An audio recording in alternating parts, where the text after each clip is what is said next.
أعوذ بالله من الشيطان الرجيم بسم الله الرحمن الرحيم والصلاة والسلام على سيدنا محمد وعلى آله وأصحابه أجمعين والسلام عليكم ورحمة الله وبركاته. Frères et sœurs, assalamu alaikum wa rahmatullahi wa barakatuh. Heureux de vous retrouver afin de partager avec vous cette nouvelle et présente vidéo qui a pour titre l'appel à la prière et sa récupération politique. Alors nous sommes aujourd'hui le lundi 1er juillet, il est environ 9h45. Alors frères et sœurs, dans ce présent sujet, nous allons aborder donc la question de l'appel à la prière et de sa récupération politique. Comme nous l'avons vu dans la vidéo précédente, nous avons pu constater à travers la vidéo précédente intitulée, me semble-t-il, si ma mémoire est bonne, Omar ibn Khattab radiallahu anhu et le mythe de la Kaaba. Donc dans cette vidéo, nous avons pu constater que ce qu'on attribuait à Omar ibn Khattab radiallahu anhu était complètement faux. Et à travers un certain nombre d'autres exemples, nous pouvons que nous rendre compte qu'il s'agit bien d'une volonté manifeste de falsifier et dans un but évident de rehausser Omar ibn Khattab radiallahu anhu, et cela bien sûr à son dépens puisqu'il n'a absolument rien demandé, et donc de rehausser Omar ibn Khattab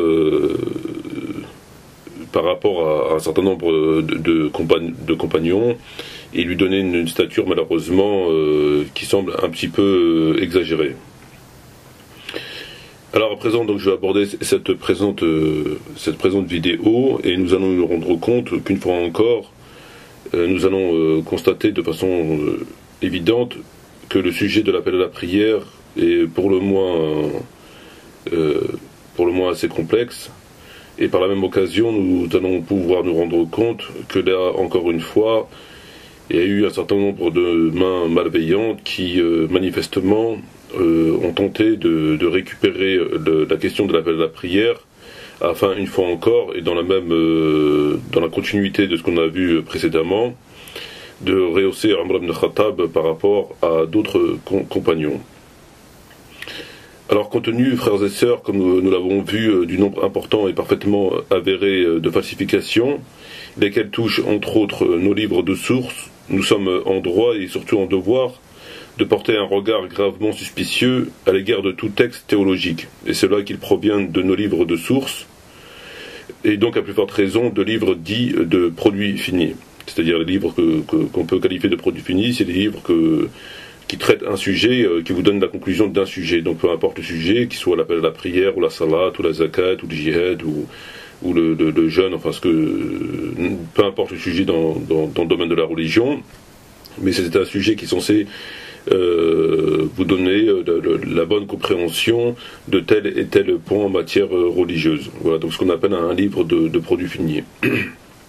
Ce sont des sujets qui sont déjà traités par des savants, et donc ils vous donnent la conclusion de comment faire la prière, ou de comment faire ceci, ou comment faire cela. Donc ce qu'on appelle un livre de produits finis.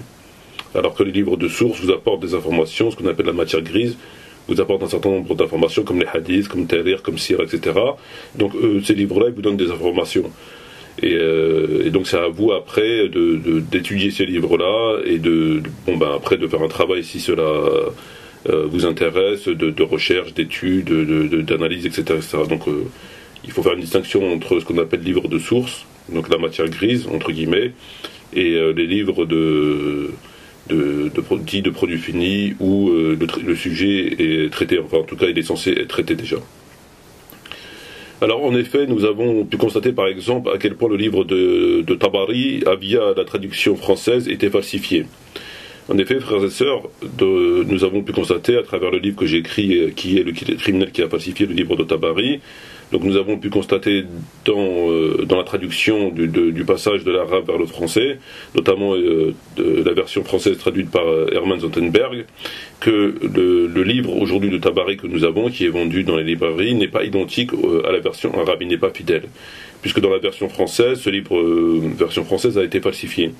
Alors en quoi par exemple de mémoire il a été falsifié? Il a été falsifié par exemple que dans la version arabe vous trouvez l'histoire du jeudi, Yom al-Khamis, donc la fameuse histoire où le prophète Mohammed a souhaité durant cette dernière volonté d'écrire un écrit afin d'éviter que la Oumma s'égare après lui. Donc ce texte figure bien dans la version arabe. Si vous achetez la version arabe, il figure bien dans la version arabe, mais ce texte ne figure pas dans la version française. Il a été enlevé. On ne l'a pas traduit, on ne l'a pas mis. C'est pas le seul. Vous avez par exemple l'histoire de Abdurrahman ibn Khalid ibn Walid, donc le compagnon Khalid ibn Walid, et son fils Abdurrahman. Ce dernier, donc Abdurrahman ibn Khalid ibn Walid, dans la version arabe de Tabari, aurait été empoisonné par Muawiyah, bien un docteur chrétien, Ibn Athar ou quelque chose comme ça, de mémoire. Et cette version-là n'existe plus ce texte n'existe pas dans la version française. Vous le trouverez dans la version arabe, mais dans la version française, ce texte n'a pas été traduit, ne figure pas dans le livre. Alors que c'est le même Tabari, c'est une traduction, etc.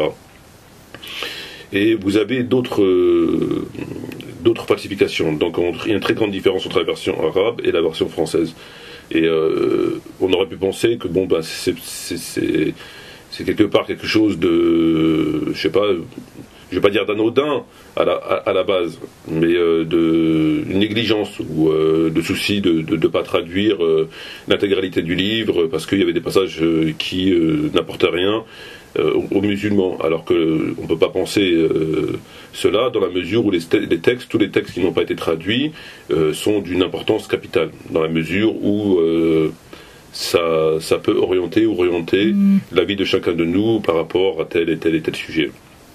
Par exemple, la question de Salat al-Tarawih, si vous prenez la version arabe, Tabari raconte donc comment la Salat al-Tarawih a été instituée par Omar ibn Khattab radiyallahu anhu, et cette version-là existe dans la version française. Néanmoins, dans la version française, ils ont ajouté que, je cite, que Omar ibn Khattab a fait une bid'a mahmouda. Donc mahmouda, c'est-à-dire louable, alors que le mot mahmouda n'est pas dans la version arabe. Tabari ne dit pas bid'a mahmouda, il dit simplement bid'a. Donc il dit que c'est une innovation. Après, on ne va pas discuter encore sur ce sujet-là, c'est pas le but, mais il n'y a pas le mot mahmouda. Alors que dans la version française, il y a le mot mahmouda. Donc on attribue à Tabari que celui-ci aurait dit une innovation louable, alors que Tabari n'a jamais dit qu'elle était louable. Donc ce qui est très grave. Donc, je disais, nous avons pu constater à quel point le livre de l'imam Tabari, via la traduction française, était falsifié, mais aussi combien le texte en version arabe comportait lui aussi des anomalies pour le moins très explicites en matière de falsification, à l'instar de l'histoire du moine Bahira. En effet, frères et sœurs, il faut savoir que dans la version arabe elle-même, il y a des textes qui sont pour le moins mensongers. À titre d'exemple, vous prenez l'histoire du moine Bahira. Vous savez que l'oncle du prophète avait quitté la Mecque, donc quand le prophète Mohammed était en bas âge, donc ça, tout dépend des versions, ça va de 8 ans à environ 12 ans, et ayant quitté donc la Mecque avec le prophète en bas âge, ils avaient rencontré un moine. Donc il y avait une espèce de nuage qui cachait le prophète du soleil, etc. Et le moine avait reconnu les signes de la prophétie chez le prophète. Après quoi il conseilla son oncle de faire demi-tour parce qu'il disait que si les juifs l'apprenaient, ils allaient le tuer, etc. Et on dit dans cette version, donc qui existe dans la langue arabe, dans la version du texte arabe, que était présent durant ce voyage Abu Bakr radiyallahu anhu. Et Abu Bakr aurait conseillé, donc c'est ce qui est écrit mot pour mot, il aurait conseillé à l'oncle du prophète donc de reprendre, de faire demi-tour. Il aurait conseillé. Donc on fait parler à Abu Bakr, il vaut mieux faire demi-tour, etc., etc. Donc c'est la version, c'est le texte en arabe. Or, comment Abu Bakr aurait pu s'exprimer ainsi, puisque nous savons qu'Abu Bakr était plus jeune que le prophète de plusieurs années. Ça dépend des versions, 4 ans, 5 ans, 6 ans, 7 ans. Donc si on admettons qu'on prend même la version la plus adaptée,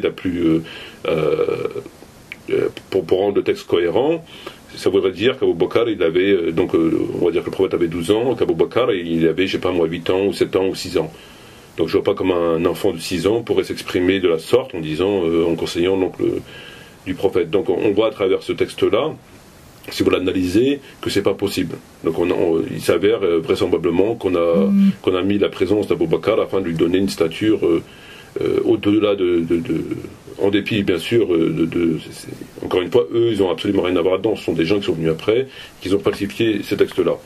Bref, bon, c'est pas le sujet de la vidéo.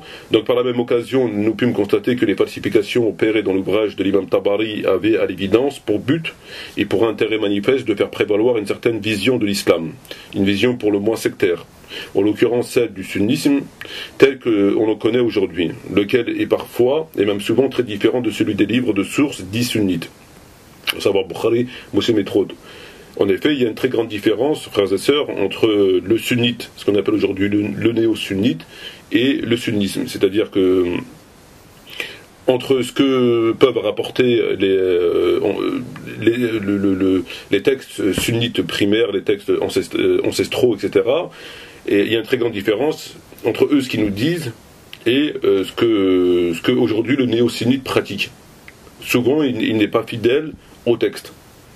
Et justement, ça va même plus loin, puisque ces textes, vraisemblablement, l'agacent. Donc il y a une différence, il faut savoir qu'il y a une différence, notamment par exemple sur Salat al-Tarawih. Il y a une différence entre ce que Bukhari rapporte, ce que des grands savants comme l'imam Tahawi ont dit, et certains compagnons ont fait, etc., et la position aujourd'hui du néo-sunnite, qui considère que c'est une sunna muakkada, etc., etc. Donc il y a une différence entre la position de ces rapporteurs-là, et comment ils ont considéré ça, notamment l'imam Shafi'i qui a considéré qu'il valait mieux prier chez soi seul, ou enfin d'autres, on ne va pas revenir sur le sujet, et leur position à eux. Souvent il y a une très grande différence. Il ne faut donc surtout pas confondre sunnite et néo-sunnite. À l'évidence, on a ainsi tenté, à travers des manœuvres frauduleuses, de gagner l'adhésion des musulmans et musulmanes à épouser la version dite sunnite de l'islam, et plus précisément celle dite de Sunna wa Jama'a.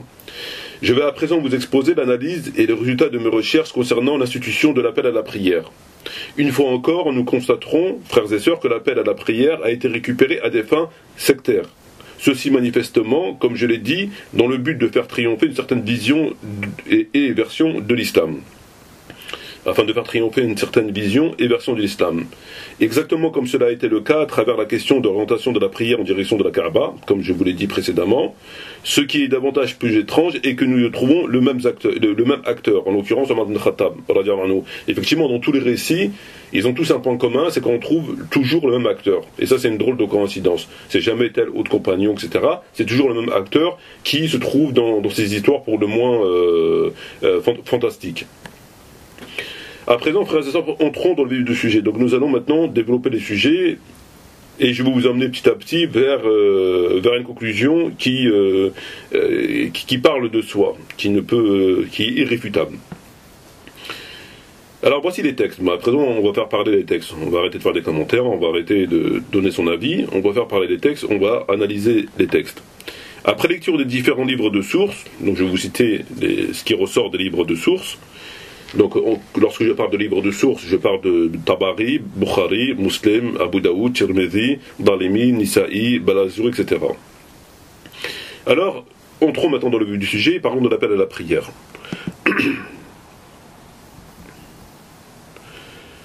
Je regardais en même temps, excusez-moi, le chrono. Alors, ouverture des guillemets. Ouverture des guillemets. Et les gens se réunissaient pour la prière en s'appelant les uns les autres. Ils étaient sur le point d'utiliser une cloche lorsqu'un homme des Ansar, appelé Abdullah ibn Zayd, vint au prophète et lui dit « Ô messager d'Allah, j'ai eu une vision comme celui qui dort, mais si je te dis que je ne dormais pas, me croirais-tu » J'entrais en effet dans le sommeil, j'étais en effet entre le sommeil et l'éveil, lorsque j'ai vu un homme portant des habits verts. Il s'est tourné vers la Qibla et a dit Allahu Akbar, Allahu Akbar. Ashhadu an la ilaha illallah, ashhadu an la ilaha illallah. 2 fois, de suite. Jusqu'à finir l'adhan. Entre parenthèses connues. Puis il s'est arrêté un temps, puis il a recommencé ce qu'il avait fait en ajoutant simplement Qad qamat as-salat, qad qamat as-salat. Le prophète Mohammed lui dit apprends-le à Bilal, et qu'il appelle ainsi. Et Bilal fut le premier à appeler la sorte. Fin de citation, fermeture du guillemets. Nous avons compris, commentaire très rapide, très bref sur le texte, c'est Abdullah ibn Zayd, radiallahu anhu, qui va voir le prophète et qui lui dit j'ai fait un rêve, et dans ce rêve j'ai vu un homme portant des habits verts, et il se tournait vers la Qibla, et il tenait ces propos-là, il récitait ces phrases-là, après quoi le prophète, il a dit va les enseigner à Bilal, et c'est là que l'appel de la prière a commencé et a été institué à travers ce texte-là. À présent, frères et sœurs, voilà un deuxième texte et voilà ce qu'on trouve dans les livres de sources. Donc, ouverture des guillemets. Omar vient voir le prophète, il dit: ô messager d'Allah, j'ai eu la même vision, mais il m'a devancé. Fermeture des guillemets, fin de citation. Donc je répète, ouverture des guillemets. Omar vint alors voir le prophète, il dit: ô messager d'Allah, j'ai eu la même vision, mais il m'a devancé. Fin de citation, fermeture des guillemets. Là, ça commence, frères et sœurs, quelque peu à se compliquer. Puisqu'on apprend à travers le récit précédent on apprend à travers ce récit-là qu'Omar lui aussi a eu la même vision que Abdullah ibn Zayd. Donc Abdullah ibn Zayd n'est donc pas le seul à avoir eu la vision du songe concernant l'appel à la prière, mais aussi Omar ibn Khattab, ce qui est pour le moins déjà assez étrange. Certes pas assez pour penser qu'il y a eu sur le sujet une quelconque manipulation, mais si cela est pour le moins assez curieux. En effet, nous avons une version déjà qui nous dit que c'est Abdullah ibn Zayd qui a eu en rêve l'appel à la prière, et ensuite on apprend que Omar ibn Khattab va voir le prophète, il dit: moi aussi j'ai eu la même vision que Abdullah, et cependant il m'a devancé. Donc voilà, donc ça commence quelque peu à se compliquer. Mais on va pas être parano. Ça peut exister que quelqu'un a fait un rêve et que quelqu'un d'autre il le savait déjà, etc. Bon, bref. Poursuivons nos recherches. Ouverture des guillemets. Donc, ouverture des guillemets. Omar avait eu la même vision, mais il cacha cela pendant 20 jours. Puis il informa le prophète. Et le prophète lui dit: pourquoi ne m'as-tu pas informé? Il dit: Abdullah ibn Zayd m'a devancé et j'étais gêné. Fermeture des guillemets, fin de citation. Curieux, ce récit nous apprend qu'Omar a eu la même vision de l'appel à la prière, cependant 20 jours avant Abdullah ibn Zayd. Néanmoins, il n'en a pas parlé au prophète. En effet, ce texte nous apprend, donc je recite le texte: Omar avait eu la même vision, mais il la cacha pendant 20 jours. Puis il informa le prophète qui lui dit: pourquoi m'en as-tu pas parlé? Il dit: Abdullah ibn Zayd m'a devancé, j'étais gêné. Fin de citation. Alors, à travers ce texte, deux questions s'imposent. À savoir, première question, pourquoi donc Omar, qui a eu la vision 20 jours avant Abdullah ibn Zayd, n'en a pas parlé au prophète? Pourquoi Omar, qui aurait eu la vision de l'appel à la prière 20 jours avant Abdullah ibn Zayd, n'en a pas parlé au prophète? Deuxième question, pourquoi donc Omar, qui a eu son songe pour le moins important, il l'a tué pendant 20 jours?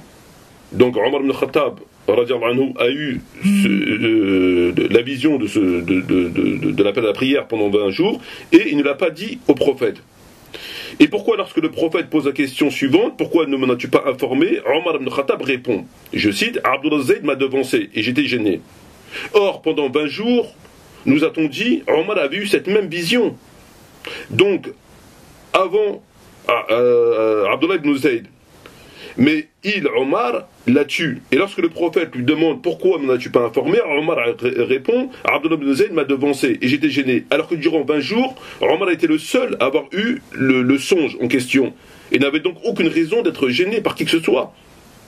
Pourtant, ce n'est que lorsque Abdullah ibn Zayd raconte son rêve au prophète que Omar se décide à son tour à raconter le sien. Or, si je ne m'abuse, c'est pourtant à ce moment précis que Omar aurait dû être gêné. En effet, frères et sœurs, vous avez Abdullah ibn Zayd qui fait le rêve qu'il le raconte au prophète, et le prophète lui demande de faire l'appel à la prière de cette façon-là. À ce moment-là, Omar ibn Khattab va voir le prophète et lui dit: moi aussi j'ai eu cette vision, et je l'ai eu 20 jours avant Abdullah ibn Zayd. Alors le prophète lui dit: mais pourquoi tu m'en as pas parlé? Parce que tu as eu ce rêve 20 jours avant Abdullah ibn Zayd. Et Omar lui répond, il lui dit: j'étais gêné, parce que Abdullah en a parlé. Mais Omar ibn Khattab a eu la vision durant 20 jours. Il a eu la vision durant 20 jours avant Abdullah ibn Zayd.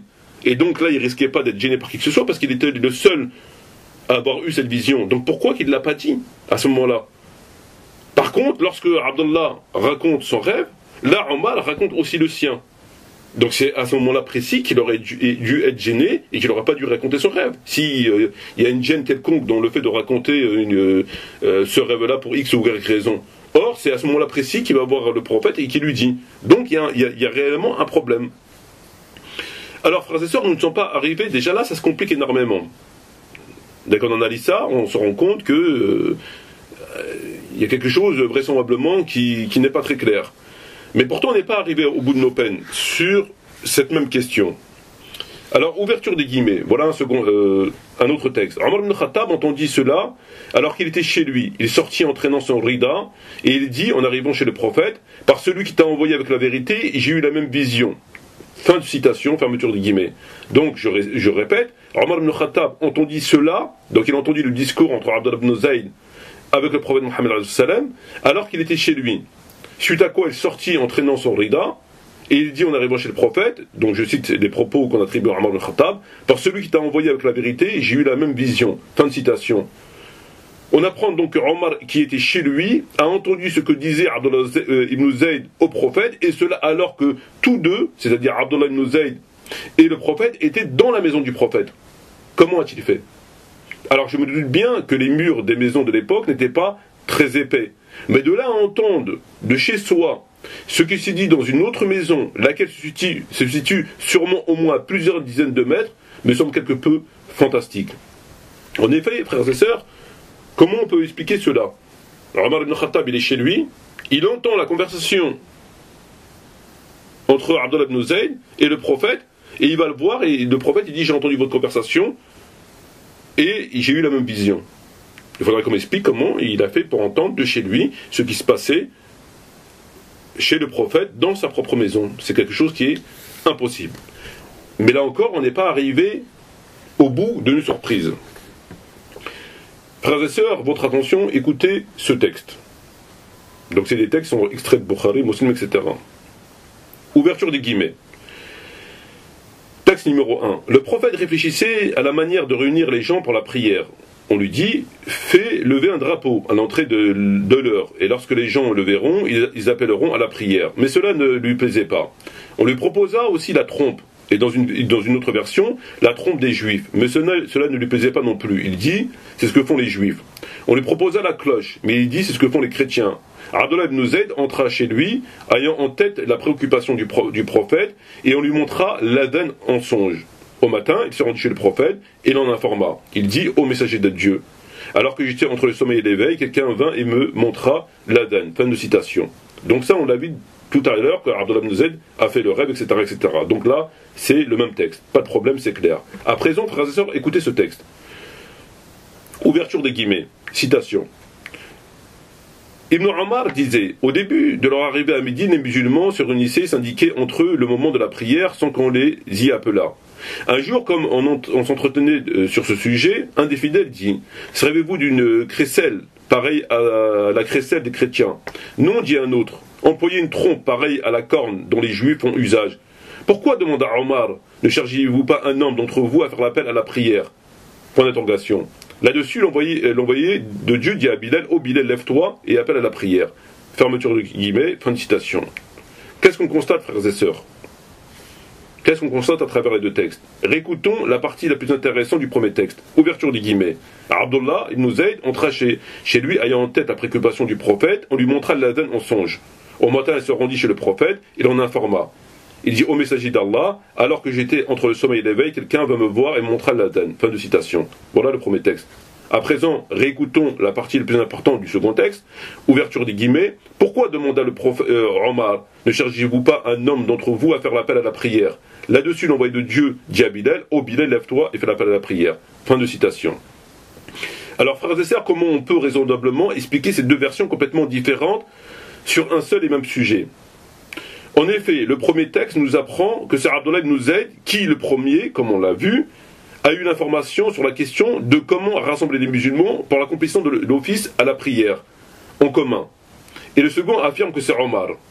En effet, frères et sœurs, là vous avez déjà une autre contradiction manifeste, puisque vous avez le premier texte, comme je l'ai dit, je le répète, que c'est Abdullah ibn Zayd qui a vu l'appel à la prière, et donc il le dit au prophète, et le prophète lui demande de l'enseigner à Bilal, fin de citation, c'est très clair, et le deuxième texte, rapporté par Ibn Omar, et il dit que, alors arrivé à Médine, il ne savait pas comment appeler à la prière, etc., et Omar ibn Khattab proposa l'appel à la prière.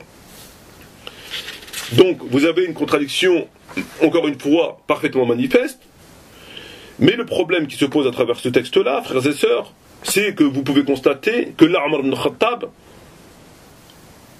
a proposé l'appel à la prière en état de veille, alors que dans le texte précédent, il l'aurait vu en rêve. Là, non. Là, c'est quand il y a une conversation entre les compagnons, il a dit, mais pourquoi demander à quelqu'un de faire l'appel à la prière?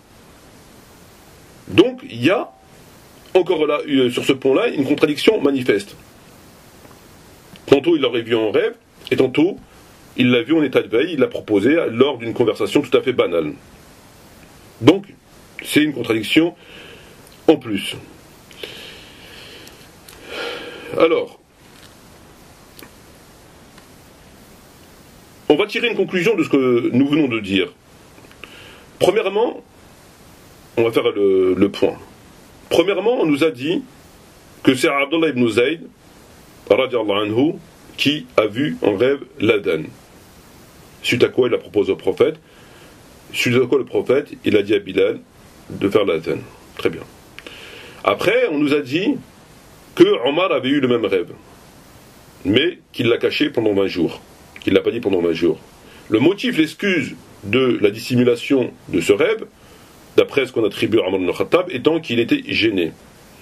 Or, pendant 20 jours, il a eu ce rêve, sans que Abdullah ibn Zayd avait eu ce songe, mais il ne l'a pas raconté au prophète. Pendant 20 jours, il l'a tué. Donc on ne sait pas pourquoi.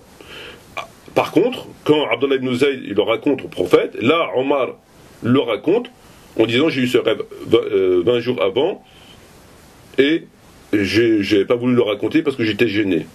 Or, comme je l'ai dit précédemment, pendant 20 jours il était le seul, donc il n'avait absolument à avoir crainte absolument d'aucune gêne. Mais bon, voyons, c'est comme ça. Ensuite, on nous dit que Omar ibn Khattab qui était chez lui aurait entendu la conversation entre Abdullah ibn Zayd et le prophète, alors que ces deux étaient au domicile du prophète. Ce qui est ni plus ni moins que fantastique. Ou alors, il a loué 2000 chiens de chasse réunis, ou alors les murs, ils sont... Enfin, c'est impossible. Donc vous voyez bien que la composition des éléments que nous avons en notre possession nous permettent d'affirmer de façon évidente qu'il y a quelque chose qui ne tourne pas rond. Et c'est le moins que je puisse dire. Donc il y a quelque chose qui ne va pas. Dans tous les éléments de sources que je viens de vous citer. Mais, frères et sœurs, et j'en suis vraiment désolé, parce que c'est quand même une histoire relativement compliquée, j'ai dû même moi-même à avoir des difficultés à suivre et à comprendre réellement ce qui a pu se passer dans cette histoire de l'appel à la prière. Vraisemblablement, nous sommes face à une récupération. C'est ce qu'on appelle une récupération politique. Parce que vous constatez avec moi que les textes sont totalement contradictoires. Sur ça, je pense qu'il n'y a personne qui peut le contester. Ils sont contradictoires. Mais ils sont bien plus que contradictoires. Ce n'est pas que des contradictions anodines. Des contradictions qui peuvent exister suite à des transmissions, suite à des mensonges, des erreurs, des omissions, etc. C'est normal, ça existe. Ça fait 1400 ans, les hadiths ont été rapportés 200, 300 ans après la mort du prophète Mohammed pour l'essentiel des rapporteurs. Donc c'est tout à fait normal. Non, penser le contraire, c'est faire preuve de non-sens. Là où ça nous cause un réel problème, très chers frères, très chères sœurs, c'est que nous, comme je l'ai dit, nous avons le même auteur, qui est dans les différents récits. Et là, ça ne peut pas être le fruit du hasard. Ça ne peut pas être le fruit du hasard. Ce qui ressort à l'évidence, l'intérêt de la falsification de ces textes, comme on dit souvent, trouvez le mobile du crime et vous trouverez le criminel. L'intérêt de la falsification de ces textes étant à l'évidence une volonté de donner une stature à un certain nombre de compagnons au-delà de la vérité. En l'occurrence, et plus précisément, de Omar ibn Khattab radiyallahu anhu, alors que, bien évidemment, il faut le préciser, que ce dernier, ainsi que les rapporteurs de ces textes, n'ont rien à voir dans ces histoires. N'ont rien à voir de ces histoires. Pour l'essentiel des rapporteurs, et pour surtout Omar ibn Khattab radiyallahu anhu, c'est pas lui qui a dit vous montez sur moi, fabriquez des textes, etc. Il n'a rien à voir. Mais comme nous avons été très tôt dans une confrontation entre les différents courants religieux, et notamment celui que l'on connaît tous, que l'on voit constamment sur Facebook, Dailymotion, YouTube et à la télévision, le courant chiite, sunnite. Il y a une confrontation évidente. Et donc, pour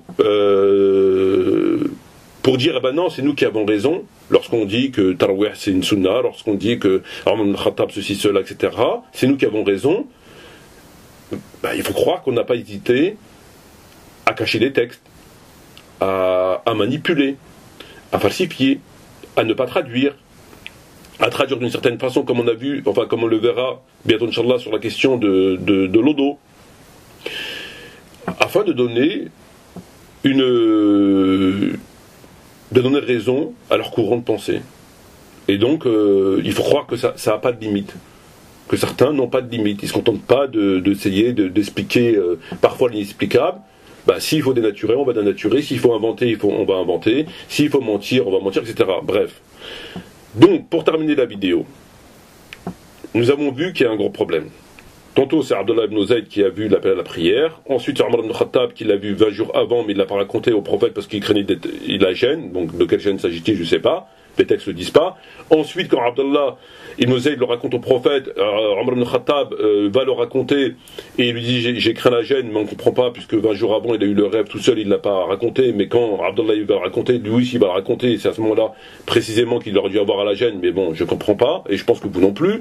Ensuite, il est chez lui, il entend une conversation qui se déroule dans la demeure du prophète, et là, il se lève précipitamment et il va voir le prophète. Il leur dit moi aussi j'ai eu ce rêve, etc., mais je l'ai pas raconté. Donc là aussi ça paraît quelque peu fantastique.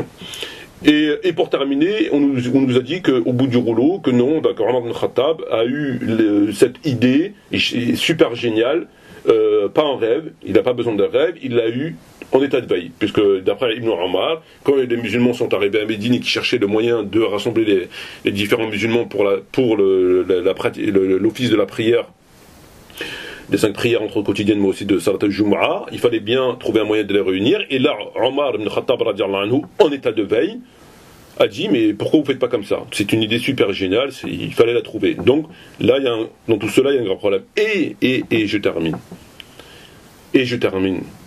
Et c'est là le plus dur pour moi, parce que là, déjà, je comprenais pas grand-chose. Alors là, je comprends plus rien du tout. J'ai trouvé un texte dans le livre Kanz al-Ummal, donc le trésor des travailleurs en quelque sorte, le volume 7 et 8, Dar al-Kutub al-Alimiya, un texte. Donc on est toujours dans les livres de source. On n'est pas dans des livres sectaires, on n'est pas dans le livre de tel savant, donc on peut dire omis. On est dans le livre de source, dans la matière grise. D'en face, le faisait l'adhan sababuhu, donc le chapitre de l'adhan, et c'est les causes de l'adhan. Comment ils ont fait l'adhan.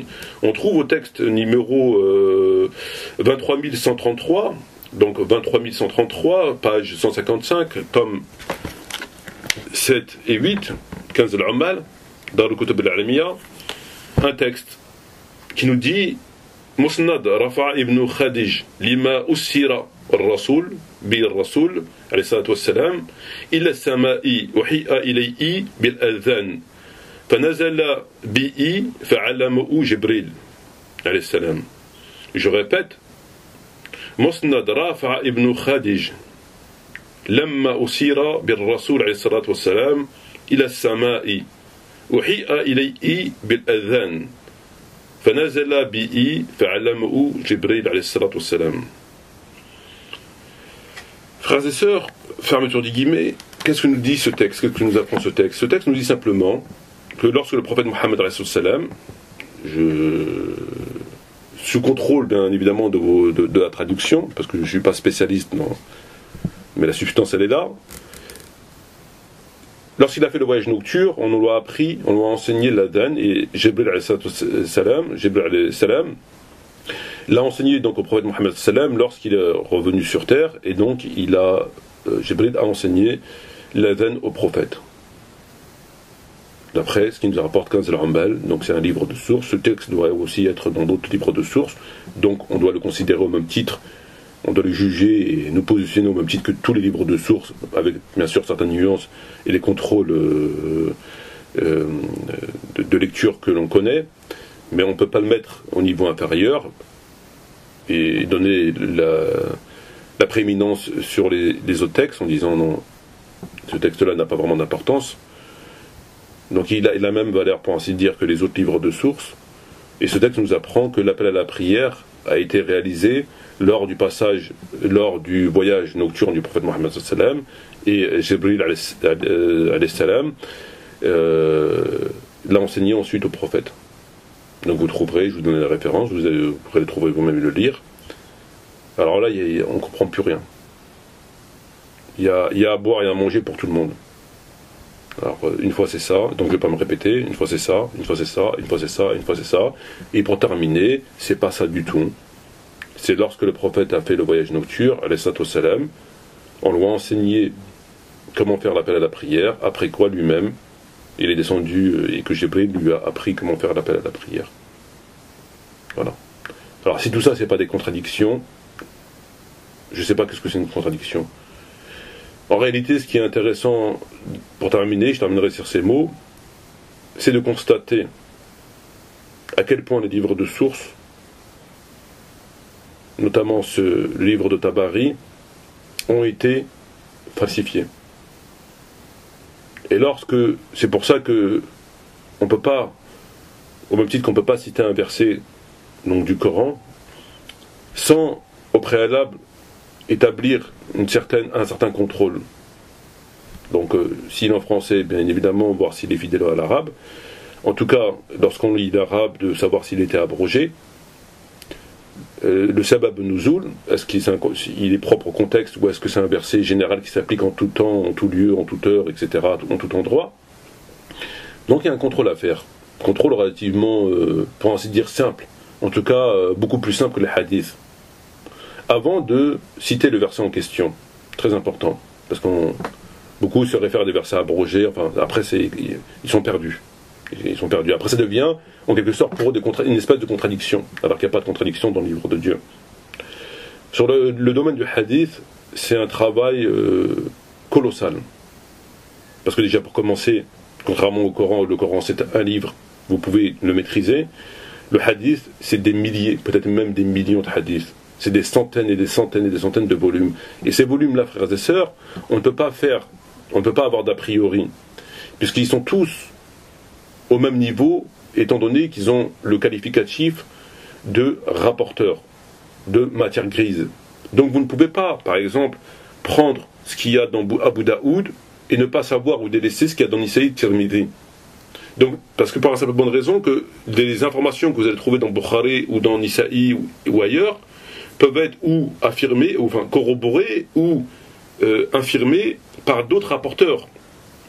Ou alors ils peuvent vous donner des éléments complémentaires lesquels vous réorientez votre avis. C'est très très important tout cela. Donc il y a déjà le fait de la quantité. Et ensuite vous avez le problème du faux, de tous les paramètres liés au hadith. Et c'est un travail colossal. C'est un travail colossal. Et pour terminer, sans compter le fait qu'il y a beaucoup de livres de rapporteurs qui n'ont pas été retrouvés.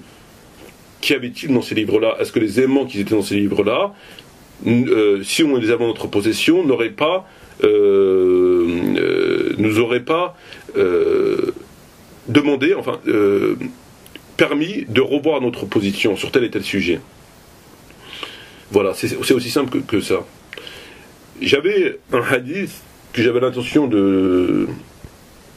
d'évoquer dans la suite de hadith de Bukhari, parce qu'on avait vu le hadith qui est en contradictoire, et j'avais l'intention de le relater lors de la diffusion de cette vidéo, mais je vais vous le relater maintenant, puisque j'y suis, donc je vais vous le dire. Un exemple très clair, dans la dangerosité du fait de ne pas maîtriser.